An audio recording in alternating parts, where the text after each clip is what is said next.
Duck hunting is legal in January at Pinnacle Bank Arena. The 8th-ranked Huskers down the Ducks tonight to improve to 17-0. The program best start continues for the Big Red. Let's go to Fred Hoiberg, who's live at the podium post-game right now.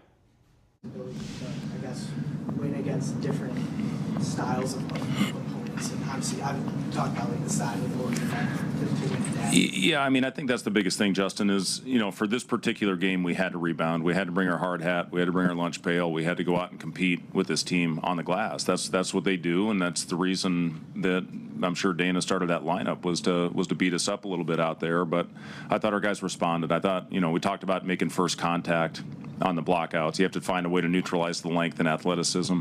If you don't, it's going to be a long night. And the other thing about it, if you take care of it early, you know, that they don't go as hard a lot of times. If they get a little rhythm going to the offensive glass, you know, now they're off and running. So, you know, for our guys to do a good job early in that game of establishing the boards, I thought was as key as anything tonight.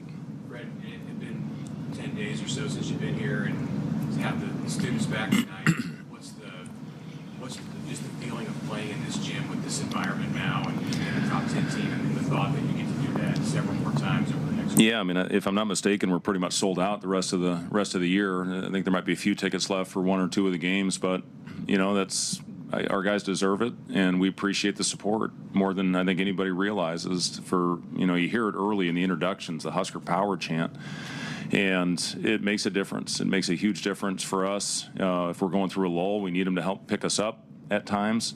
And, you know, my message was the same to our guys. Are you satisfied? Not one person in there said they are. So now we go back in the road, and we're all we got. And then, you know, get another opportunity to be back in here next Wednesday. But, you know, it's been incredible. Our fans, you know, have been a huge factor in the start that we've had so far this year. He's talking about the fans. The students back for the first time at the vault this semester. A sold-out crowd awaits the number 8 team in the land. This one scrappy early tie game.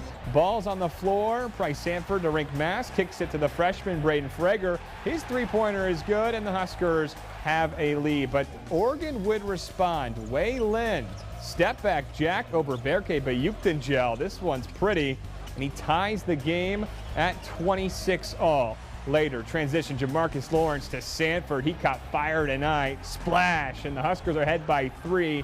They would finish the half strong. Sam Hoiberg here, the glue guy, steals it. Then on the other end, fast forward, he finishes with the layup. Great play from Sammy there, and the Huskers have a 6-point lead. Later, Freger in the corner. 3 straight threes to end the half. The Huskers up by 12 at the break. We go to the second half, and the fans are loving this one. In transition, Sanford, one of his 7 threes today. He scores 28, a team high, part of a 19-2 run. Pinnacle Bank Arena loves it. Then watch this, the LSW product slamming it right down A Street. How about that for a poster slam? Huskers win it big, 90-55 the final. They improve to 17-0. Sanford and Freger both were on fire from deep tonight. Each 7 of 11 from distance. The 17-0 Huskers now go on the road to play Northwestern on Saturday. Tuesday transfer